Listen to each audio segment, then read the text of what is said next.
Hi viewers, welcome to our channel. ప్రస్తుతం మనతో పాటు దాము బాలాజీ గారు సీనియర్ జర్నలిస్ట్ ఉన్నారు. వారితో ఒకసారి మాట్లాడదాం. సార్ నమస్కారం. సార్ అమరావతిలో మోదీ గారికి అగనిస్ట్గా రైతులు తిరుగుబాటు చేస్తున్నట్టుగా వార్తలు వస్తున్నాయి సార్. అంటే అమరావతి రాజధాని పునఃప్రారంభ సభ ఒకటి ఏర్పాటు చేస్తారు, ఇవాళ మోదీ గారు గెస్ట్గా రాబోతున్నారు. సో ఇదే టైం చూసుకొని ఇప్పుడు రైతులందరూ కూడా తిరుగుబాటు అయితే చేస్తున్నారు. మరి ఎందుకు వీరు ఈ విధంగా తిరుగుబాటు చేస్తున్నారు? అసలు ఏం జరుగుతుంది అమరావతిలో సార్? అమరావతిలో ఈరోజు సాయంత్రం ఆఫ్టర్నూన్ 3 గంటలకి మోడీ సభ జరగబోతుంది. సో ఈ సందర్భంగా రైతులు ధర్నా చేస్తున్నారు అనేది చెప్తున్నారు. రైతులు ఈ ప్రభుత్వానికి వ్యతిరేకంగా తిరుగుబాటు చేస్తున్నారు అనే వార్త వస్తుంది. సో అసలు రైతులు ఎందుకు చేస్తున్నారు, వాళ్ళకున్న ప్రాబ్లమ్స్ ఏంటి, అసలు ఇప్పటి వరకు అమరావతిలో ఏ రకమైన డెవలప్మెంట్ జరిగింది, ఇంకా ఏ రకంగా జరగబోతుంది, డబ్బులు ఇప్పటి వరకు ఫండ్స్ ఎంత ఉన్నాయి, ఎంత కావాలి, తర్వాత ల్యాండ్ ఎంత ఉంది, ఇంకెంత ల్యాండ్ కావాలి, ఏ దానికోసం కావాలి, ఈ విషయాలు మనం మాట్లాడుకుందాం. మామూలుగా అమరావతి కోసం ల్యాండ్ 2014 సెప్టెంబర్ 3న విజయవాడకు గుంటూరుకి మధ్య ఒక రాజధాని నిర్మించాలనే విషయాన్ని అసెంబ్లీలో తీర్మానం చేశారు.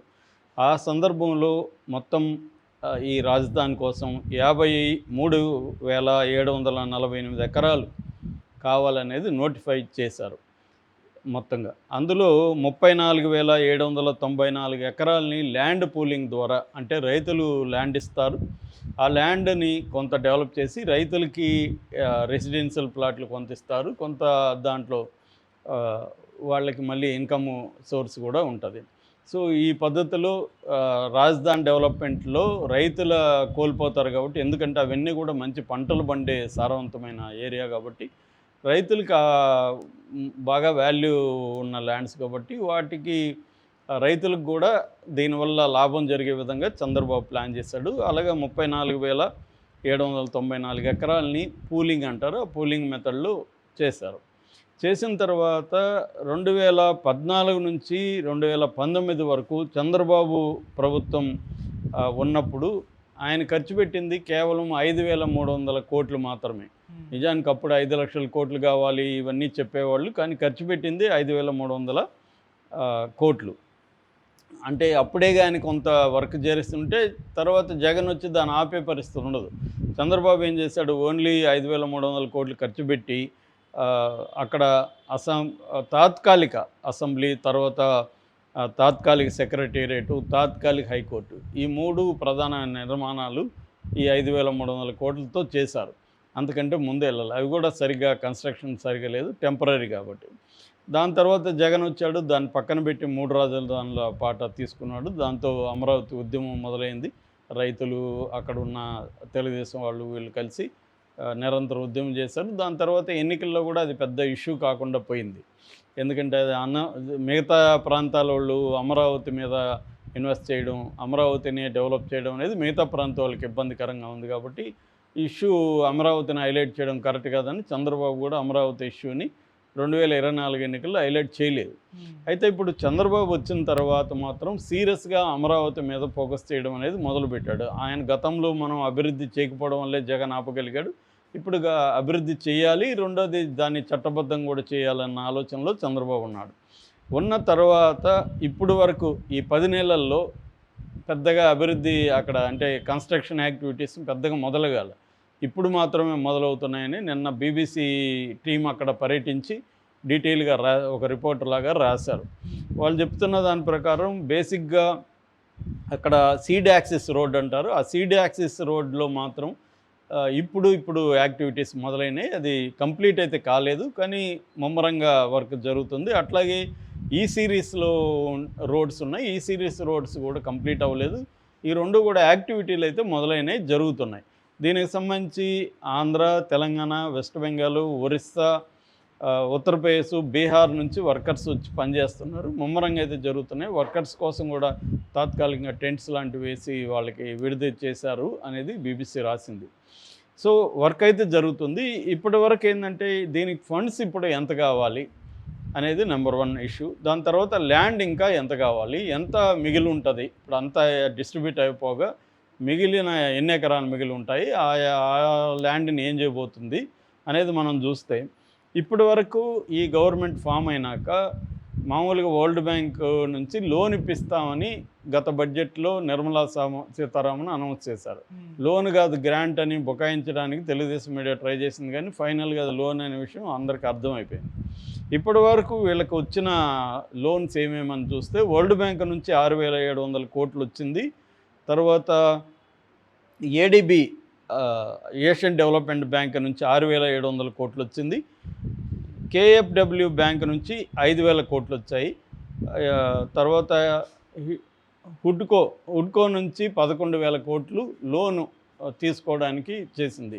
అంటే మొత్తంగా 29,400 కోట్లు ఇవన్నీ కూడా లోన్సే. ఇవన్నీ ఆంధ్రప్రదేశ్ ప్రజలందరి మీద పడతాయి. ఓన్లీ అమరావతి అక్కడ ఉన్న వాళ్ళకి ఉపయోగం ఉండొచ్చు, కానీ దీనికి మిగతా ప్రాంతాలకి ఉపయోగం ఏమీ లేదు కదా, ఇవాళ రాజధానికి ఇంత ఖర్చు పెట్టాల్సిన అవసరం ఏముంది అన్న విమర్శలు ఉన్నాయి. ఏదేమైనా ఇప్పటివరకు డబ్బులు వచ్చి 29,400 కోట్లు అయితే డబ్బులు వచ్చింది. దాన్ని ఖర్చు పెట్టడం మొదలుపెట్టారు. ఆల్రెడీ 100 పనులకు గాను ఇప్పటికీ 77,249 కోట్లు కావాలని అంచనా వేసినామని నారాయణ మున్సిపల్ శాఖ మంత్రి నారాయణ చెప్పాడు. అందులో 43,000 కోట్ల పనులకు సంబంధించి టెండర్లు కూడా పిలిచేసాము, పనులని మొదలు పెట్టమన్నాము అనేది ఆయన చెప్పాడు. అంటే ఇంకా డబ్బులైతే 77,249 అంటే దాదాపు 29,400 కలెక్ట్ అయింది. దీంతోపాటు సెంట్రల్ గవర్నమెంట్ గ్రాంట్ కింద ఒక 1,560 కోట్లు ఇచ్చింది. అంటే 30,000+ కోట్లు డబ్బులైతే వచ్చాయి. కానీ పనులు ఎంత ఉన్నాయి? 77,000 కోట్లు ఉన్నాయి. అంటే దాదాపు ఇంకా 46,000 కోట్లు కావాలి ఫండ్. దీన్ని ఎలా కలెక్ట్ చేస్తారు అనేది ఇప్పుడు బిగ్ క్వశ్చన్. దీనికి నారాయణ చెప్తున్నది ఏమంటే ఇంకా బ్యాంక్స్ నుంచి కలెక్ట్ చేస్తాము, అట్లాగే ఫండింగ్ ఏజెన్సీల నుంచి కలెక్ట్ చేస్తాము. మూడవది భూములు. ఇప్పుడు ఈ 34,794 ఎకరాలు పూలింగ్ ద్వారా కలెక్ట్ అయిన భూముల్లో అన్నీ ఖర్చు అయిపోయినాయి. ఇంకా 4,000 ఎకరాలు మిగులుతాయి. ఈ 4,000 ఎకరాలని ప్రైవేట్ సంస్థలకి అమ్మడం కానీ, లేకపోతే లీజుకి ఇవ్వడం కానీ, లేకపోతే మార్టిగేజ్ కుదవబెట్టడం కానీ చేసి డబ్బులు తెస్తాము అనేది ఆయన చెప్తున్నాడు. ఇది ఎంత పాజిబుల్? ఇంత 77,000 కోట్లు సరిపోతుందా? వైసీపీ ఏం చెప్తుందంటే గతంలో 5 లక్షల కోట్లు అన్నారు కదా, అప్పటి ఆ రేట్లకి ఇప్పుడైతే ఆ రేట్లకి 9 లక్షల కోట్లు అవుతుంది. 9 లక్షల కోట్లు పెట్టి దీన్ని డెవలప్ చేయడం అవసరమా? ఇప్పుడు ఇంత అవసరమా రాజధాని మనకు? కొత్త రాజధానులు ఎవరు కూడా ఇంతంత ఖర్చు పెట్టట్లేదు. ఇదంతా కూడా ఒక బిగ్ స్కామ్, ఇది ల్యాండ్ స్కామ్. ఇప్పుడే 4,000 ఎకరాలు ఆల్రెడీ మిగులు ఉన్నాయి కదా, మళ్ళీ ఎందుకు కావాలి? మళ్ళీ 30,000-40,000 ఎకరాలు కావాలని నారాయణ నిన్న బీబీసీ చెప్పాడు. 30,000 నుంచి 40,000 ఎకరాలు కొత్తగా కావాలి. ఇది అయితే రైతులు ఇవ్వడానికి రిలక్టెంట్గా ఉన్నారు. సో రైతులు చెప్తున్న పాయింట్ ఆఫ్ వ్యూ ఏంటంటే, రైతులు ఏమంటున్నారంటే ఆల్రెడీ ఉన్న భూమిని మీరు పెద్ద డెవలప్ చేయలేదు, ముఖ్యంగా ఇన్ఫ్రాస్ట్రక్చర్ చేయాలి అంటే రోడ్లు వేయాలి, కరెంటు సౌకర్యం కల్పించాలి, తాగునీరు కావాలి, డ్రైనేజ్ సిస్టమ్ కావాలి. ఇవన్నీ చేస్తే కదా మేము వచ్చి అక్కడ ఉండడానికి. అవేమి మీరు చేయకుండా ఓన్లీ మీరు కొన్ని గవర్నమెంట్కి సంబంధించిన అమరావతి డెవలప్మెంట్ కార్పొరేషన్ పేరుతో గవర్నమెంట్కి సంబంధించిన మాత్రం చేస్తున్నారు. ఇంకొకటి ఏంటంటే ఐఏఎస్లు, ఐపీఎస్లు, ఎమ్మెల్యేలు, ఎమ్మెల్సీలు, ఎంపీలు, ఇలాంటి వాళ్ళ కోసం, గేటెడ్ ఆఫీసర్ల కోసం, జడ్జిల కోసం, ఇలాంటి వాళ్ళ కోసం G+12 పేరుతో బిల్డింగ్స్ కడుతున్నారు. ఇవి కాదు, రైతుల్ని దృష్టిలో పెట్టుకొని మీరు ఇన్ఫ్రాస్ట్రక్చర్ డెవలప్ చేసే దాని మీద మీరు ఫోకస్ చేయట్లేదు.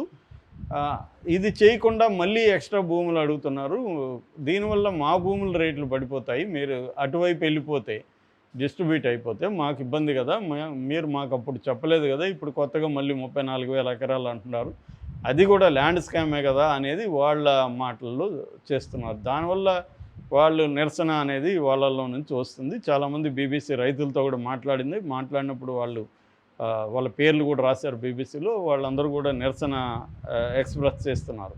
సో దీన్ని ఇప్పుడు మోడీ వచ్చాడు. మోడీ యాక్చువల్గా ఏంటంటే మనకి విభజన చట్టం 94.3 ప్రకారం కేంద్రమే ఇవ్వాలి, కానీ ఇప్పటివరకు కేంద్రం ఇచ్చింది ఈ 10 ఏళ్లలో 2,500 కోట్లే, అంతకంటే ఎక్కువ. సో కేంద్రం డైరెక్ట్గా హెల్ప్ చేయకుండా కేంద్రం బ్యాలెన్స్ షీట్లో ఈ రుణాలని తీసుకుంటేనే మనకి అప్పులనేవి ఉండవు. ఆల్రెడీ వీళ్ళ భాషలోనే 13 లక్షలు, 20 లక్షలు, 13 లక్షలు అని జగన్ అన్నాడు. ఇప్పుడు ఆ తర్వాత మళ్ళీ ఇప్పటికి 1 లక్ష కోట్ల పైన అయింది.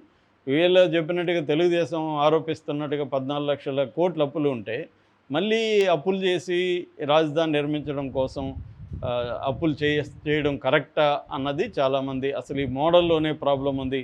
ఒకప్పుడు చంద్రబాబు ఏమన్నా అసలు ఒక పైసా ఖర్చు లేదని కూడా మళ్ళీ మాట్లాడాడు. ఇప్పుడేమో మళ్ళీ 77,000 కోట్ల అంచనాలు వేయమంటున్నారు. ఇది ఖచ్చితంగా పెరిగిపోతుంది.